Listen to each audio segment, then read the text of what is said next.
The annual Shangri-La Dialogue in Singapore gains added importance this year as conflicts rage in Ukraine, Gaza, and in Myanmar.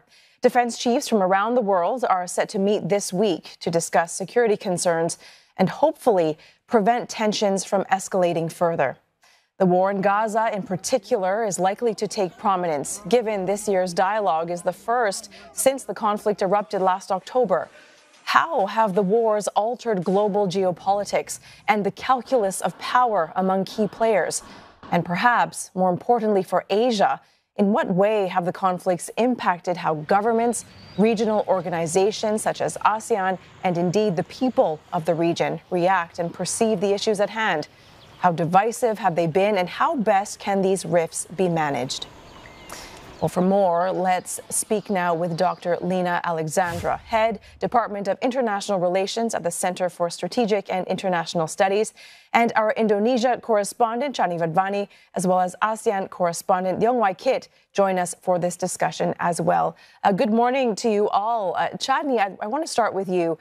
During last year's Shangri-La Dialogue, Defense Minister, President-elect Prabowo Subianto, he proposed a heavily criticized and controversial peace plan to end the war in Ukraine, and that involved a ceasefire and a demilitarized zone. Right now, the conflict continues. Mr. Prabowo is set to become Indonesia's next president. So what role could he play to help ease hostilities?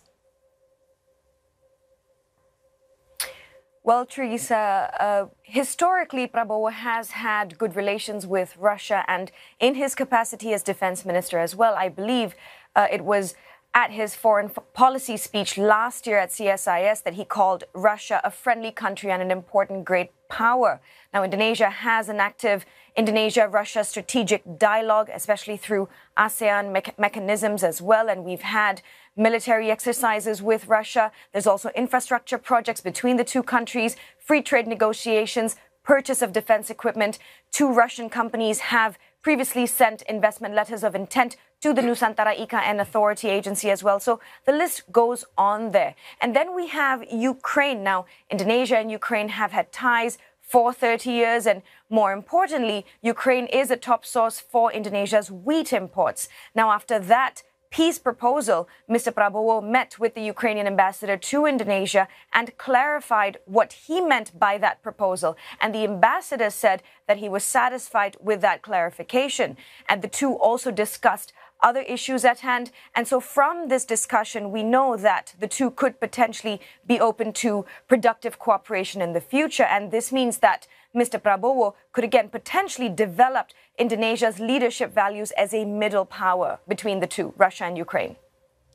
Dr. Lina, I want your take on this now. Given what we heard Chani share just now about Indonesia's Prabowo Subianto offering solutions for Ukraine, what role can Asian leaders play in mediating not only Ukraine, but also the conflict in Gaza?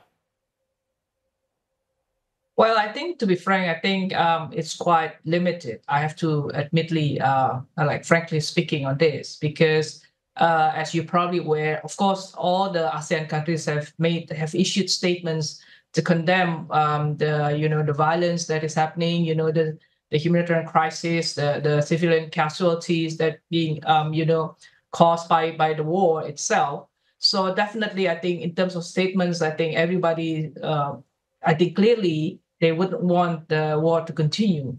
But in terms of influence or roles, I think it's only few countries can have certain leverage, of course, like some majority Muslim countries like Indonesia and Malaysia would be expected to play more at the front, to play bigger roles in this issue. But of course, I think in terms of the instruments that we can play, I think it's quite limited as well. Of course, we put forward our initiatives, through the General Assembly in the UN level, things like that. But within ASEAN itself, as you know, ASEAN is also struggling with its own problem. So as a regional organization, in my view, I think, again, it's quite limited in terms of what ASEAN can do in this context. Yeah, we're going to speak more about the role of ASEAN in a moment. But for now, I want to focus on the Israel-Hamas conflict with you, Wai Kit. At the Shangri-La Dialogue this weekend, there is no official discussion planned focusing on that conflict, despite it being one of the most pressing security concerns today. So how do you think it's going to be tackled at this dialogue? Yeah, you can't ignore the elephant in the room, Teresa, but if it's tackled, or when it's tackled, it has to be tackled delicately and practically. And I say delicately because earlier, Teresa, you yourself mentioned that this conflict would mean different things to different people. Emotions would run high, and governments will then have to tread very carefully. I remember meeting Retno Marsudi, Indonesian foreign minister, last year, and I asked her, why did ASEAN take 2 weeks to issue a statement after it first broke out? And she told me, you know, there are varied positions among ASEAN, and it's important for them to take time to find middle ground, on common ground, to speak collectively, which is to condemn violence, which is to support a two-state solution. This time round at the Shangri-La Dialogue, it's not the foreign ministers who are meeting. It is the defense ministers. They will, of course, look at it delicately, but with different lens. So I imagine they may urge for violence to stop, but they may also be looking at plans to perhaps improve on humanitarian aid or sending medical teams to affected areas. Dr. Lina, if I can just jump in and pick up on what you said about Gaza earlier, I want to ask you, does the political resonance over Gaza in some ASEAN countries threaten to further challenge ASEAN's centrality? Well, I don't think that's the case. I think in this issue, as I mentioned earlier, I think different countries, different member states of ASEAN, they have certainly different interests, because we have to admit that not all actually are directly being threatened by the crisis itself. Some countries, as we know, Malaysia is quite vocal. You know, Prime Minister Anwar Ibrahim, I think, made quite a very strong statement last time. And as Waikit mentioned as well, you know, Indonesia, through the foreign minister, actually already trying to put forward some of the alternative solutions, some of the initiatives to actually mitigate the tension itself. But I think in terms of challenging the ASEAN centrality, it's not necessarily because of this crisis. ASEAN centrality has already been challenged by other issues like Myanmar, for example, which is the core issue that we directly face in the region rather than by the crisis in the Middle East. Yeah, speaking of Myanmar, Waikit, no representative from that country, civilian or military or otherwise, will be attending this dialogue this weekend. But there will be a special session, as I understand. What could come out of this meeting if those key stakeholders are not even part of the conversation? Yeah, there's this saying that if the Myanmar army is part of the problem, it has to be part of the solution. But looking at the session in Shangri-La Dialogue, I don't know how it will pan out, but the title is Opportunities for Diplomacy. What this tells me is that this is a conversation to be had among the international community, among ASEAN member states. Now, ASEAN has always been sticking to the 5-point consensus because Myanmar Army Chief Min had agreed to that plan, and therefore he has to implement that. But like it or not, there's already other creative solutions, including diplomacy and engagement with the Myanmar military, and on the other hand, end of the spectrum, engagement with the opposition National Unity Government. Now, if you put these two engagements in a Venn diagram, they intersect. And in the middle, you find there's this common factor of ASEAN. And this begs the question, and of course, this question, of course, I want to put this to Dr. Lina. My question is, do you think these creative solutions of diplomatic engagements are practical? And secondly, most importantly, you mentioned that ASEAN is struggling with its own problems. Is ASEAN ready for these solutions?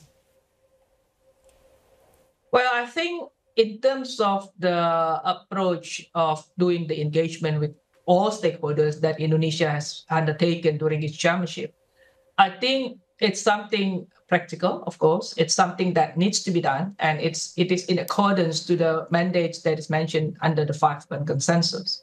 So, but then always the question is, you're not doing the engagement for the sake only talking and engaging. I mean, like, engaging is having a like deeper meaning than simply just talking with different people, basically. So with this engagement, what is very important is to have a kind of roadmap or plan, or kind of plan, a more comprehensive plan about where you will take the result of the engagement, how do you shape the engagement, how do you direct the engagement in order to come up with breakthrough and solutions to the crisis. That is something that is most important. Secondly is the sustainability, because what we are seeing now with ASEAN is a kind of because it follows the special envoy, for example, it's special envoy of the chair. It follows the rotating term of the chair. So we still don't know until now, for example, how the Indonesia's proposal about ASEAN, about the troika, the troika mechanism, has been implemented under the Lao chairmanship, for example. We still don't know the prospect of that. So it is very important to ensure there's a sustainability, there's a sustained approach of doing the engagement itself, because it cannot be just 1 year you're doing some engagement and then stop and then you start from zero again. There must be some takeaways from the previous engagement that has been done, and then you evolve from the previous results in order to achieve certain target or certain goals, basically. Yeah, that leads to my next question for you, Chadni. Indonesia tried to confront the Myanmar crisis during its 2023 ASEAN chairmanship, did so with little success. How could that change under President-elect Prabowo? Any sense of how he's going to address Myanmar? That's right, Teresa. Indonesia did attempt a non-megaphone diplomacy, but it does appear that it may have not been as successful as one had hoped, especially moving the needle. Now, the Myanmar issue could be a thorn in Mr. Prabowo's side as he takes the helm as Indonesia's next president, as it could threaten to undermine Indonesia's international standing as well, given that Indonesia is often considered as the de facto leader of ASEAN. Now, Mr. Prabowo has previously encouraged resolving the issue in Myanmar through peaceful and non-violent means. However, as a former general who has now been elected as Indonesia's leader, he could very well see an opening to engage and conduct dialogue with Myanmar's military government. It's worth keeping in mind, though, that this approach would be the opposite of Indonesia's efforts so far, so we will have to watch how all of this plays out. Waikit, with so many ongoing conflicts right now, we have Gaza, Ukraine, the South China Sea, also tensions in the Taiwan Strait. Is the world too distracted to deal with Myanmar? Does it have to battle for space in a forum like the Shangri-La Dialogue? Yeah, that's a very practical concern for the Myanmar community whom I'm in touch with. They are concerned, as you said, that the world is so divided that the attention on Myanmar fades. But I must add that earlier we talked about the diplomatic engagements. There are also now aid delivery being sent through AHA Center, the ASEAN's aid agency arm. But of course, that has to go through the Myanmar Army channel. But my sources are also telling me that some countries are ready to fund NGOs near the Myanmar border who have the ability to send aid directly to Myanmar people without going through the Myanmar army. So there are ongoing efforts amid all these geopolitical distractions. And Dr. Lina, I'd like to give you the final word. You, along with your colleagues, have pointed out that Southeast Asia has seen a series of very important leadership transitions over the past few years. The Philippines, Cambodia, Thailand, most recently, right here in Singapore, to name a few. Do you see any one leadership change as being the most consequential? Well, you mean the leadership in ASEAN? Yes. You mean, yeah. Well, I think it's not changing, but what we are looking forward is actually because we have been waiting for kind of restoration of leadership in ASEAN. ASEAN, in my view now, is kind of an autopilot situation. It's just flying around, without any, without any leadership where it should actually have to. And this is something quite dangerous, actually, to be frank with you. Minding that there's a lot of problems that ASEAN will have to deal with, and the biggest one will certainly is the Myanmar issue. But also, I think that the takeout from the Myanmar crisis itself is the problem of how ASEAN will handle if there is an emergency situation, a crisis situation in ASEAN, how ASEAN can be quite agile and really adapt in a very urgent manner, to deal with the crisis. This is something very crucial for the survival, for the existence of a regional organization. All right. Thank you very much for your insights on the topics that will likely be covered during this weekend's Shangri-La Dialogue. Thank you, Dr. Lina Alexandra, Head Department of International Relations at the Center for Strategic and International Studies, and also our Indonesia correspondent, Shani Vadvani, as well as ASEAN correspondent, Leong Wai Kit.